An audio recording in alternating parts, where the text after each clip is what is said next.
வாழ்க்கையிலே நடந்த மிக முக்கியமான ஒரு நிகழ்வை பற்றி அறிந்து கொள்வது மிக பொருத்தமாக இருக்கும். அந்த நிகழ்வை அறிந்து கொண்டு அந்த நிகழ்விலே ஏற்பட்ட விடயங்களை எமது வாழ்க்கையிலே படிப்படியாக கொள்வது மிகவும் அவசியமாக இருந்து கொண்டிருக்கின்றது என்ற அடிப்படையில் அந்த நிகழ்வை பற்றி நாம் பார்ப்போம். அதுதான் ஹிஜ்ரி 2ஆம் ஆண்டு ரமதான் மாதம் 17ஆம் நாள் நடைபெற்ற பத்ர் யுத்தமாக இருந்து கொண்டிருக்கின்றது. சகோதரர்களே, தாய்மார்களே, சகோதரிகளே, இந்த யுத்தம் இருக்கின்றது வெறுமனே ஒரு மனிதனுடைய அரசை பாதுகாப்பதற்காக, அவனுடைய ஆட்சி அதிகாரத்தை வென்றெடுப்பதற்காக அல்லது சுயநலனுக்காக நடைபெற்ற ஒரு யுத்தம் அல்ல. மாறாக லிதகூன கலிமத்துல்லாஹி ஹியல் உலியா, லா இலாஹா இல்லல்லாஹ் முஹம்மது ரசூலுல்லாஹ் என்ற கலிமா இந்த உலகத்திலே ஓங்க வேண்டும், அது மாத்திரம்தான் இந்த உலகத்திலே நிலைபெற வேண்டும் என்பதற்காக நடைபெற்ற ஒரு யுத்தமாக இருந்து கொண்டிருக்கின்றது.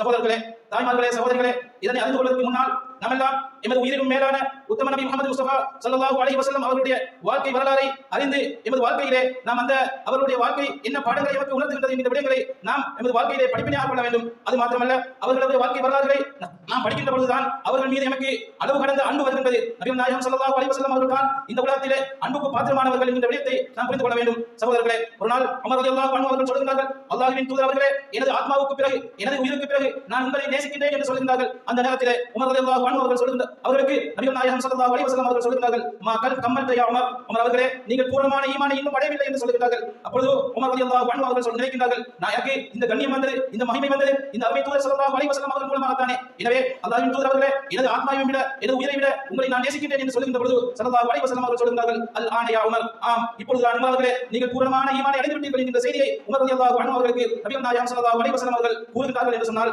சகோதரர்களே, தாய்மார்களே, சகோதரிகளே, அந்த ஸல்லல்லாஹு அலைஹி வஸல்லம் அவர்களுடைய வாழ்க்கை வரலாறுகளை படிப்பதன் மூலமாக அவர்கள் எத்தனை தியாகங்களை செய்திருக்கிறார்கள், எமக்காக, எமக்கு இந்த தீன் வர வேண்டும் என்பதற்காக, இந்த மார்க்கத்தை நாம் அடைந்து கொள்வதற்காக அந்த தூதர் ஸல்லல்லாஹு அலைஹி வஸல்லம் அவர்களும் அவர்களோடு இருந்த அந்த உத்தம தோழர்களும் எத்தகைய தியாகங்களை செய்திருக்கிறார்கள் என்பதை நாம் அறிந்து தினமும் அறிவது எமது கடமையாக இருந்து கொண்டிருக்கின்றது. சகோதரர்களே, அந்த வகையிலே தான் பத்ர் என்கிற அந்த யுத்தம் சகோதரர்களே சத்தியத்திற்கும் அசத்தியத்திற்கும் இடையிலான நடைபெற்ற ஒரு யுத்தமாக இருந்து கொண்டிருக்கிறது. ஸல்லல்லாஹு அலைஹி வஸல்லம் அவர்கள் இந்த யுத்தத்தின் பொழுதுதான் சுஜூதிலே விழுந்தவர்களாக கேட்கிறார்கள், அல்லாஹ் தஆலாவிடத்திலே மன்றாடுகிறார்கள், யா அல்லாஹ், நாம் இந்த யுத்தத்திலே தோற்றுவிட்டோம் என்று சொன்னால், எமக்கு வெற்றி கிடைக்கவில்லை என்று சொன்னால், இந்த உலகத்திலே உன்னை வணங்குவதற்கு யாருமே இருக்க மாட்டார்கள் என்று ஸல்லல்லாஹு அலைஹி வஸல்லம் அவர்கள் அல்லாஹ் தஆலாவிடத்திலே மன்றாடுகின்ற அந்த நிகழ்வை எனக்கு தெரியும். சகோதரர்களே, இந்த யுத்தத்தை பற்றி நாம் சுருக்கமாக அறிந்து கொள்வோம். நிறைய விடயங்கள் இருக்கின்றது. இது கால நேரம் இடம் கொடுக்காத காரணத்தினால் சுருக்கமாக சில விடயங்களை நாம் அறிந்து கொள்வது எனக்கு அவசியமாக இருந்து கொண்டிருக்கின்றது. சகோதரர்களே, அதுதான் ஸல்லல்லாஹு அலைஹி வஸல்லம் அவர்கள் இந்த யுத்தம் செய்வதற்காக ஸல்லல்லாஹு அலைஹி வஸல்லம் அவர்கள் பத்ர் என்கிற இடத்திற்கு செல்லவில்லை. மாற்றமாக நபி நாயகம் ஸல்லல்லாஹு அலைஹி வஸல்லம் அவர்கள் மதீனாவுக்கு வந்த பின்னால் சில முஹாஜிரீன்கள் அங்கே இருக்கிறார்கள். அந்த முஹாஜிரீன்களுடைய சொத்து செல்வங்களை எல்லாம் அந்த மக்கா குறைஷ்கள் பறித்துக் கொண்டு அனைத்தையுமே அவர்கள் எடுத்துக்கொண்டு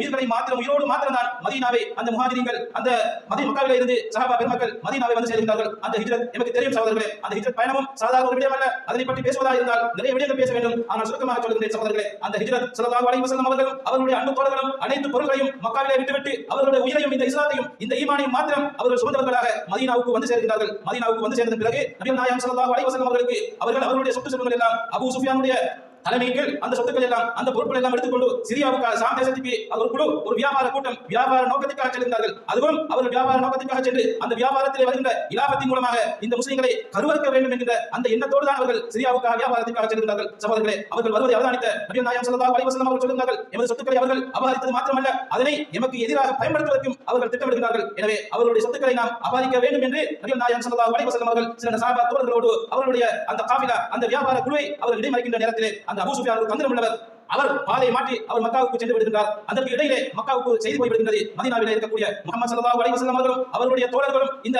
இவர்களை அதாவது அந்த வியாபார வியாபார குழுவை அவர்கள் தாக்குவதற்காக அவர்களோடு யுத்தம் செய்வதற்காக முற்படுகின்றார்கள் என்கிற ஒரு தப்பான எண்ணம் அங்கே மக்காவுக்கு செல்கின்ற நேரத்திலே மக்காவிலே அங்கே அபூ ஜஹலுடைய தலைமையில் அங்கே இருக்கக்கூடிய ஒவ்வொரு குழுக்களின் ஒவ்வொரு கோத்திரங்களின் தலைவர்கள் ஒன்று சேர்ந்து அவர்கள் முடிவெடுக்கிறார்கள். அபூ சுஃபியானை மறைப்பதற்காக அவர்களை கொலை செய்வதற்காக அவர்களோடு யுத்தம் செய்வதற்காக இந்த முஹம்மது அவருடைய கூட்டமும் தயாராகிவிட்டார்கள். நீங்களும் தயாராகுங்கள் என்று சுமார் 1000 பேர்களை திரட்டிக் கொண்டு அபூ ஜஹலுடைய தலைமையிலே அந்த பத்ர் என்கிற இடத்துக்கு வந்து சேர்கிறார்கள். சகோதரர்களே, அன்பின் தோழர்களே, நாம் சிந்திக்க வேண்டிய நாம் படிப்பினை பெறக்கூடிய விடயங்கள் என்ன என்பதை தான் இந்த விடயங்கள் இந்த வரலாறு நமக்கு தெரியும். ஆனால் நாம் என்ன விடயங்களில் இதிலிருந்து படிப்பினையாக பெற வேண்டும் என்ற விடயத்தை நாம் புரிந்து கொள்ள வேண்டும். இந்த செய்தி இப்பொழுது மக்காவிலே இருந்து 1000 பேர் யுத்தத்திற்காக அனைத்து தயாரிப்புகளோடும் பல குதிரைகள் பல ஒட்டகங்கள் பல ஆயுதங்களோடு அவர்கள் வந்து கொண்டிருக்கின்ற செய்தி நபி நாயகம் ஸல்லல்லாஹு அலைஹி வஸல்லம் அவர்களுக்கு எட்டுகின்றது. ஆனால் நபி ஸல்லல்லாஹு அலைஹி வஸல்லம் அவர்களும் அவர்களுடைய அன்பு தோழர்களும் யுத்தத்திற்காக எந்த தயாரும் இல்லாத நிலையில் இருக்கிறார்கள். ஆனால் சகோதரர்களே, ஒரே ஒரு பலம் ஒரே ஒரு ஆயுதம் தான் அவர்களிடத்தில் இருக்கின்றது. அதுதான் அல் ஈமான் என்கின்ற அத்தவக்குல் நம்பிக்கை என்கின்ற அந்த ஆயுதம் அவர்களிடத்தில் இருக்கின்றது. சகோதரர்களே, நாம் படிப்பினை பெறக்கூடிய விடம் இதுதான். நபி நாயகம் ஸல்லல்லாஹு அலைஹி வஸல்லம் அவர்கள் அந்த நேரத்திலே அன்பு தோழர்களிடத்திலே மஷூரா பண்ணுகிறார்கள். சகோதரர்களே, நாம் படிப்பினை பெறக்கூடிய விடம் இதுதான். நமக்கு இக்கட்டான காலங்கள் நேரங்கள் வருகின்ற பொழுது மஷூராக்களை நாம் கைவிடக் கூடாது. எந்த சந்தர்ப்பத்திலும் மஷூரா என்பது கலந்தாலோசனை செய்வது என்பது மிக முக்கியமான ஒரு விடயமாக இருந்து கொண்டிருக்கிறது. வஷாவிர்ஹும் ஃபில் அம்ரி, அல்லாஹ் தஆலா குர்ஆனிலே கட்டளையாக சொல்கிறார், நீங்கள் விடயங்களிலே நீங்கள் மஷூரா பண்ணிக் கொள்ளுங்கள், கலந்தாலோசனை செய்து கொள்ளுங்கள் என்று அல்லாஹ் தஆலா குர்ஆனிலே சொல்கிறார். சகோதரர்களே, இன்று பார்க்கிறோம் சில பள்ளிவாயல்கள் தலைவர்களாக இருந்தாலும் சில இயக்கங்களாக இருந்தாலும் சில நிறுவனங்களாக இருந்தாலும் அவர்கள் தனி முடிவாகத்தான் இருக்கும். அவர்கள் எடுக்கின்ற முடிவுக்கு அனைவரும் கட்டுப்பட வேண்டும் என்கிற ஒரு அகங்கார தன்மையோடு நடந்து கொள்வதை நாம் பார்க்கின்றோம். அதனால் தான் முட்டி மோதுகின்ற தோற்று போய் தலைமுடிகின்ற ஒரு அவலநிலையை பார்க்கின்றோம் சகோதரர்களே. ஆனால் நபிகள் நாயகம் ஸல்லல்லாஹு அலைஹி வஸல்லம் அவர்கள் மஷூரா பண்ணுகிறார்கள். அவர்கள் மஷூராவின் பொழுது அபூபக்கர் ரலியல்லாஹு அன்ஹு அவர்கள் சொல்கிறார்கள், அல்லாஹ்வின் தூதரே, நாம் இருக்கின்றோம் உங்களோடு யுத்தம் செய்வதற்காக இதுவரை உங்களை கைவிட மாட்டோம் என்று சொல்கிறார்கள். மேலும் மஷூராக்கள் சொல்லுங்கள் என்று கேட்கின்ற நேரத்தில் உமர் ரலியல்லாஹு அன்ஹு அவர்கள் சொல்கிறார்கள், மிக்தாத் ரலியல்லாஹு அன்ஹு அவர்கள் சொல்கிறார்கள். ஆனால் இவர்கள் எல்லோரும் மக்காவில் இருந்து வந்த முஹாஜிரீன்கள். ஆனால் நபிகள் நாயகம் ஸல்லல்லாஹு அலைஹி வஸல்லம் அவர்கள் எதிர்பார்க்கின்றார்கள் மதீனாவில் இருந்து ஒருவர் ஆலோசனை செய்ய சொல்ல வேண்டும், மதீனா வாசிகள் ஆலோசனை செய்ய சொல்ல வேண்டும் என்று நபிகள் நாயகம் ஸல்லல்லாஹு அலைஹி வஸல்லம் அவர்கள் எதிர்பார்க்கின்றார்கள். அன்பின் சகோதரர்களே, ஏன் காரணம் தெரியுமா? எங்களுக்கு தெரியும் மக்காவிலே இருந்த அந்த முஹாஜிரீன்கள் பல பிரச்சனைகளுக்கும் பல சோதனைகளுக்கும் உட்பட்டு அவர்கள் ஈமானிலே உறுதியானவர்கள், ஈமானிலே அவர்கள் நிலையானவர்களாக இருந்தார்கள். உங்களுக்கு தெரியும் எப்படிப்பட்ட சோதனைகளை அவர்கள் மக்காவிலே அனுபவித்தார்கள் என்று. ஷேக் அபீ தாலிப் கணவாயிலே அந்த பள்ளத்தாக்கிலே சுமார் 3 வருடங்கள் அந்த அன்பு தோழர்கள் சஹாபா பெருமக்கள் அவர்கள் பொருளாதார தடைகள் விதித்து உண்ண உணவு இல்லாமல் உடுக்க உடை இல்லாமல் அனைத்தையும் அவர்கள் முற்றுகையிடப்பட்ட நிலையிலே அந்த ஷேக் அபீ தாலிப் கணவாயிலே அவர்கள் இருந்தார்கள் சகோதரர்களே 3 வருடங்கள். ஆனால் அவர்கள் யாருமே அந்த ஈமானை விட்டுக் கொடுக்கவில்லை, அந்த ஈமானிலே உறுதியாக இருந்தார்கள். இந்த தீனிலே அவர்கள் இந்த மார்க்கம் தான் எனக்கு உயிர் நாடி என்று அவர்கள் இருந்தார்கள். இப்படி பல தியாகங்கள் எங்களுக்கு தெரியும். எனவே அந்த முஹாஜிரீன்கள் ஈமானிலே உறுதியானவர்கள் என்பதை நபிகள் நாயகம் ஸல்லல்லாஹு அலைஹி வஸல்லம் அவர்களுக்கு தெரியும் சகோதரர்களே. நாம் இந்த இடத்தில் தான் சிந்திக்க வேண்டும். அந்த நேரத்திலே மதீனாவாசிகள் ஒருவர் அதுதான் இஹ்தஸ அர்ஷுர் ரஹ்மான், இஹ்தஸ லிமௌதிஹி அர்ஷுர் ரஹ்மான், அல்லாஹ்வுடைய அர்ஷ் கூட நடுங்கிய அவருடைய மரணத்துக்காக நடுங்கிய ஒரு நபித்தோழர் அவர்தான் ஸஅத் இப்னு முஆத் ரலியல்லாஹு அன்ஹு அவர்கள். சகோதரர்களே, இவர்கள் சிறிய ஒரு நபித்தோழர், 23வது வயதிலே தான் இந்த தீனை ஏற்றுக்கொள்கிறார்கள். அவுஸ் என்கிற கோத்திரத்துக்கு மிகப்பெரிய ஒரு கோத்திரத்துக்கு தலைவராக இருக்கிறார்கள். அந்த கோத்திரமே இவர்களுடைய சொல்லின் மூலமாக இஸ்லாத்திலே வந்த வரலாறுகள் எல்லாம் இருக்கிறது. சகோதரர்களே, இந்த சந்தர்ப்பத்திலே தான் ஸஅத் இப்னு முஆத் ரலியல்லாஹு அன்ஹு அவர்கள் நபிகள் நாயகம் ஸல்லல்லாஹு அலைஹி வஸல்லம் அவர்களிடத்தில் கேட்கிறார்கள், அல்லாஹ்வின் தூதரே, நீங்கள் எங்களை தான் எதிர்பார்க்கின்றீர்களா என்று கேட்கின்ற நேரத்திலே, ஆம் ஸஅத், ஆம் அன்சாரிய தோழர்களே, உங்களை தான் நான் எதிர்பார்க்கின்றேன், உங்களுடைய ஆலோசனையை தான் எதிர்பார்க்கின்றேன் என்று சொல்லுகிற நேரத்திலே ஸஅத் ரலியல்லாஹு அன்ஹு அவர்கள் சொல்கிறார்கள், அல்லாஹ்வின் தூதர் அவர்களே, நாம் ஒரு காலமும் உங்களை விட்டு பிரிய மாட்டோம், உங்களை தனிமையிலே நாம் விட மாட்டோம், நாங்கள் பின்வாங்க மாட்டோம். அல்லாஹ்வின் தூதர் அவர்களே, இதோ இருக்கின்ற இந்த கடலுக்கு நடுவே சென்று எங்களை யுத்தம் செய்ய சொன்னாலும் அதனை நாங்கள் ஏற்றுக்கொள்வோம் என்று ஸஅத் ரலியல்லாஹு அன்ஹு அவர்கள் சொல்லுகின்ற நேரத்திலே நபிகள் நாயகம் ஸல்லல்லாஹு அலைஹி வஸல்லம் அவர்களுக்கு உறுதி வருகிறது. சகோதரர்களே, யுத்தத்துக்கு தயாராகிறார்கள்.